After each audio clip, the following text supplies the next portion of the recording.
3, 2, 1. Atış Bismillah. serbest. Ateş.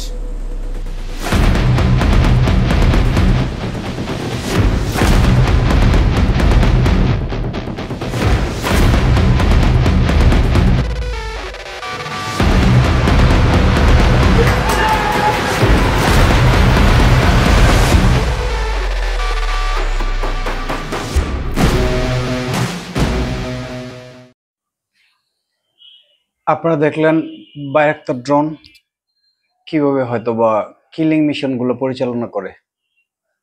আমরা পূর্বে বলেছিলাম যে মোদির হাতে কোনো আধুনিক অস্ত্র নাই, সে যুদ্ধ করতে পারবে না। এটা যদিও সে মনে করে যে এখন আধুনিক যুদ্ধ ব্যতীত সে যুদ্ধ করবে, সেটা হলো তার ভুল ধারণা। সে আধুনিক অস্ত্র ব্যতীত এখন পৃথিবীতে আর যুদ্ধ চলবে না, যুদ্ধ চলে গেছে সব আধুনিক অস্ত্রের হাতে। এখন আধুনিক অস্ত্র বলতে আমরা দেখলাম যেটা যে বাইরাক্তার ড্রোন। আপনারা হয়তোবা যারা ইউক্রেন যুদ্ধটা ফলো করছেন, ইউক্রেন যুদ্ধটা দেখছেন, ইউক্রেনের যুদ্ধতে প্রথম যে মাসটা হয়েছিল যে কেয়েভের দিকে যখন অন্তত 50,000 থেকে 1 লাখ গাড়ি কেয়েভ অতিক্রম করতেছিল, ওখানে মনে করেন এই কাদাবালির ভিতরে একটু আটকে যায়। আটকে যাওয়ার পরে বাইরাক্তার ড্রোন তাকে আঘাত করে। বাইরাক্তার ড্রোনের আঘাতে সে বাধ্য হয়েছে যে তুরস্কের সাথে নেগোসিয়েশন করার জন্য, আপনি একটু থামান, এই ড্রোনটা থামান, আমি এখান থেকে চলে যাব। পুতিনের অনেক মাথায় বুদ্ধি, সে মনে করতেছে যে আমি তো এভাবে হয়তো বা কাদাবালি দিয়ে যেতে পারবো না, তারপরে আমার ব্যাক করে এখন উচিত। তারপর অন্তত মিনিমাম সে 1,500 থেকে 10-20 হাজার এই ট্যাঙ্ক ফালায় রেখে আসছে এবং আরো আধুনিক অস্ত্র সে ওখানে ফালা রেখে আসছে। ড্রোনের কার্যক্রম সে না জানি এখান দিয়ে রওনা দিল। রওনা দেওয়ার পরে এখন যদি মোদি মনে করে যে আমি ড্রোন ব্যতীত আধুনিক অস্ত্র ব্যতীত যুদ্ধে যাব, তাহলে এটা বোকামি ছাড়া আর কিছু হবে না। এই বোকামি না করাই ভালো। এখন আসেন যে আমরা দেখি যে FL-15 কি ক্ষতি হইলো, কি লাভ হইলো, কার কি ক্ষতি। FL-15 যে মিসাইল জেএফ থান্ডার ব্লক 3 এবং জেএফ-17 যে বহন করতে পারে, এটা 6টা 6টা করে মনে করেন যে এক এক ফ্লাইটে সংযোজন করতে পারে। জেএফ-17ও 6টা পারে এবং সি থান্ডার ব্লকও 6টা পারে। 6টা হইলে আপনার অন্তত 50টা, আমি জানি যে 50টা জে-70 আছে ইয়ের কাছে, যেটা পাকিস্তানের কাছে, এবং জে-70 থান্ডার বোল্ট আছে অন্তত মিনিমাম 30 থেকে 40টা। এবং অতুলনীয় পারফরমেন্স করে হলো যে জেএফ-17 দেখাই দিল যে হয়তো জেএফ-17 এবং জেএফ-70 থান্ডার ব্লক কি অতুলনীয় পারফরমেন্স করে। এখানে রাফেল মনে করেন যে $9 বিলিয়ন 26টা রাফেল কিনলো ইন্ডিয়া। রাফেল কিনাতে তার কোনো লাভ হয়নি, ক্ষতি হয়েছে তার। আগেরও হয়তো বা 30 থেকে 40টা রাফেল আছে, যে রাফেল তার 9 থেকে 18 বিলিয়ন থেকে $22 বিলিয়ন, আমি চিন্তা করতেছি যে $22 বিলিয়ন তার স্ক্র্যাপ হয়ে গেল।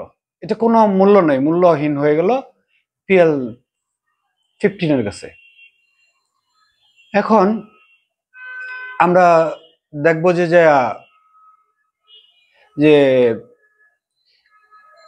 এই যুদ্ধ যদি হয়তো বা কনভেনশনাল যুদ্ধই থাকে, তাহলে এটা কতদিন গড়াবে, আর এতে কার অবস্থান কোথায় হবে এবং খরচ কে বহন করতে পারবে। এই যদি কনভেনশন ওয়ারে থাকে, অন্তত মিনিমাম যদি পারমাণবিক ওয়ারে না যায়, তাহলে এই যুদ্ধ দীর্ঘায়িত হইলে এটা বহন করার ক্ষমতা কারণ নাই, কেউ বহন করতে পারবে না। এখন দেখা গেছে যে পাকিস্তানের সাথে তার মিত্র গালফ কান্ট্রিগুলো দাঁড়াইছে মিত্র, এবং তুরস্ক যে কথা বলছে, তুরস্ক বলছে যে আমার যদি স্টার্টিং হয় তুরস্ক থেকে, তাহলে আমার লাস্ট বর্ডার হলো যে কাশ্মীরের বর্ডার।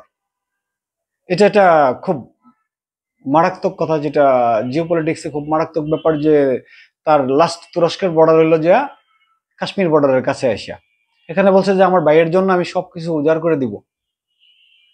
এখন এই ইতিহাস অনেক লম্বা।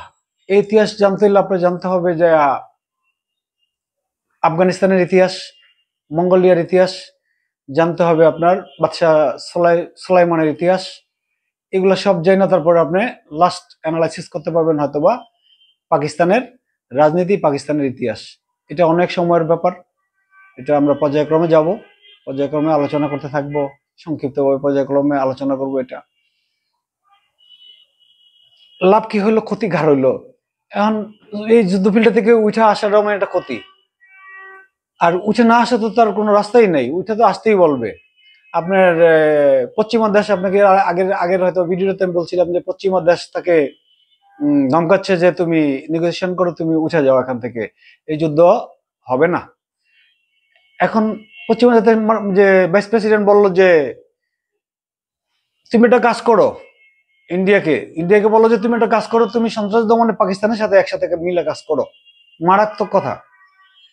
যে বিশ্ব নেতা এবং দাবি করে এশিয়ার মা বাবা, তার হয়তো বা আজকে ক্লাস করার জন্য যাইতে হবে পাকিস্তানে, জঙ্গিবাদের ক্লাস করার জন্য তার আজকে পাকিস্তানে যেতে হচ্ছে।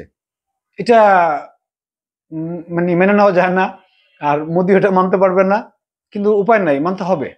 সে এখন চোরাবালিতে পা দিছে, চোরাবালিতে পা দিলে এরকম হয় অবস্থা। তার এখন মানতে হবে। এটা তো একটা ব্যাটেল গ্রাউন্ড। এই ব্যাটেল গ্রাউন্ডে আপনি কি করবেন? এই ব্যাটেল গ্রাউন্ডে আপনার যুদ্ধাস্ত্র পরীক্ষা হবে। যুদ্ধাস্ত্র পরীক্ষা হয়, যার যুদ্ধ অস্ত্র হয়তো বা করবে, জিতে যাবে, মারাত্মকভাবে জিতে যাবে, সে আগামী দিন বিশ্বে রাজনীতি করবে এবং বিশ্বে তার দাপট থাকবে। করলো মোদি হয়তো বা একটা মহড়া দিয়ে একটাই নাই না, রাফেলকে হয়তো শেষ করে দিল। চিরতরে রাফেলের বাজার শেষ। রাফেলের পরিবর্তে এখন একটা রাফেল যে টাকাতে কিনবো, এই টাকাটা 4টা ZF-17 থান্ডার কিনতে পারবে। 4টা না কিনে 4টা কিনবে। এখন রাফেল কোন সবার কাছে বিক্রি করে না, আর ZF-17 থান্ডারটা সবার কাছে চাইলে বিক্রি করা যায় না। মিত্র লাগে এর একটা। মিত্র ছাড়া কোনো জিনিসই কারো কাছে বিশ্বে বিক্রি করে না। বিশ্বে অস্ত্রের একটা বাজার, যেটা সেই বাজারই মিত্ররা দখল করে রাখছে। এখন মিত্রদের মাধ্যমে একটা টেস্ট হলো যে হয়তোবা কে কতটুকু কুলাইতে পারে। বলবে যে হয়তোবা এখনো তো যুদ্ধ আরম্ভ হয় নাই, যুদ্ধের ইশারাতে বোঝা যায় যুদ্ধ পৃথিবী বুঝে গেছে এবং আন্তর্জাতিক মিডিয়াগুলো বুঝে গেছে, অর্থাৎ সবাই বুঝে গেছে যে F-17 এর কাছে রাফেল হারলো, রাফেল হেরে গেল, আর পুরো ইন্ডিয়াই হেরে গেল, দাঁড়াইতে পারলো না সে। PL-15 এর সাথে সে হারিয়ে গেল, একটা মিসাইলের সাথে হারিয়ে গেল। এখন আধুনিক অস্ত্রগুলো আপনি কি করবেন? যে আধুনিক অস্ত্রগুলো যে আমি দেখাইলাম, এখন শুটিং দেখাইলাম, যে এটা এটা হলো যে গাইডেড মিসাইল বহন করতে পারে। এখন গাইডেড মিসাইল আপনাকে কি ক্ষতি করবে? ওই গাইডেড মিসাইল আপনি যেটা ওই যে S-400 আপনাকে খুঁজে খুঁজে বাইর করে, মনে করেন সে তার কাজ হলো ধ্বংস করা, বড় বড় পাওয়ার প্ল্যান্ট ধ্বংস করবে, S-400 মিসাইল গুলো ধ্বংস করবে, লঞ্চার গুলো ধ্বংস করবে এবং তার বিভিন্ন কমান্ডো সেন্টার গুলো সব ধ্বংস করে দিবে, আর এয়ারবেস গুলো ধ্বংস করবে এই বাইরাক্তার TB2 ড্রোন এবং আদার্স ড্রোন গুলা। এখন আপনি বলতে পারেন যে ইন্ডিয়ার কাছে কি ড্রোন আছে না? হ্যাঁ, ইন্ডিয়ার কাছে প্রযুক্তি, ইসরায়েলের প্রযুক্তিতে কিছু ড্রোন আছে যেগুলো মাঠে দাঁড়াতে পারবে না, যেটা রাশিয়ার এই তুরস্কের বাইরাক্তার ড্রোনের সাথে এটা মাঠে দাঁড়াতে পারবে না। কম্পিটিশন দেওয়ার কোনো প্রশ্নই ওঠে না, এখানে কম্পিটিশন দিতে পারবে না, হারে যাবে। হারে যাবে কি? এটার মতো যদি টেস্ট করতে, ব্যাটেল গ্রাউন্ড টেস্ট করে, তাইলে চিরতরে চলে যাবে। এবং তুরস্ক আসছে হলো যে ভাই তো ভাই, একটা হলো ভাই আর একটা হলো যে আমি এই গ্রাউন্ডে আমার ইয়েটা এই বাইরাক্তার TB2 ড্রোনটা টেস্ট করা নেই।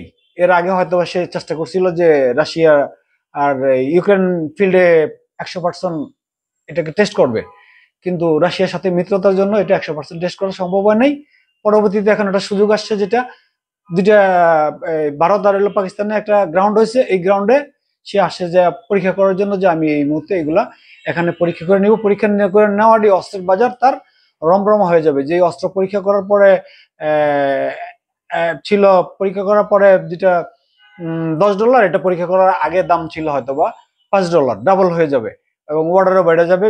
এবং অনেক মিত্র এসে পড়বে যে আমি অর্ডার দিলাম, আমাকে দেন।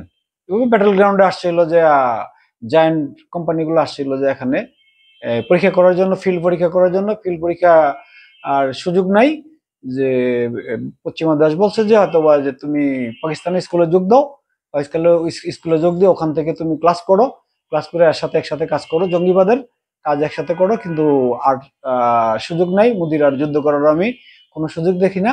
যদি যুদ্ধ হয় তাহলে বা না হোক ব্যতিক্রমে আমি আপনাদের এই মরণাস্ত্র যেগুলা হয়তো বা কনভেনশন ওয়ারে যেগুলা অস্ত্র, সেগুলো আমি পর্যায়ক্রমে আপনাদের দেখাতে থাকবো। ওকে, থ্যাংক ইউ।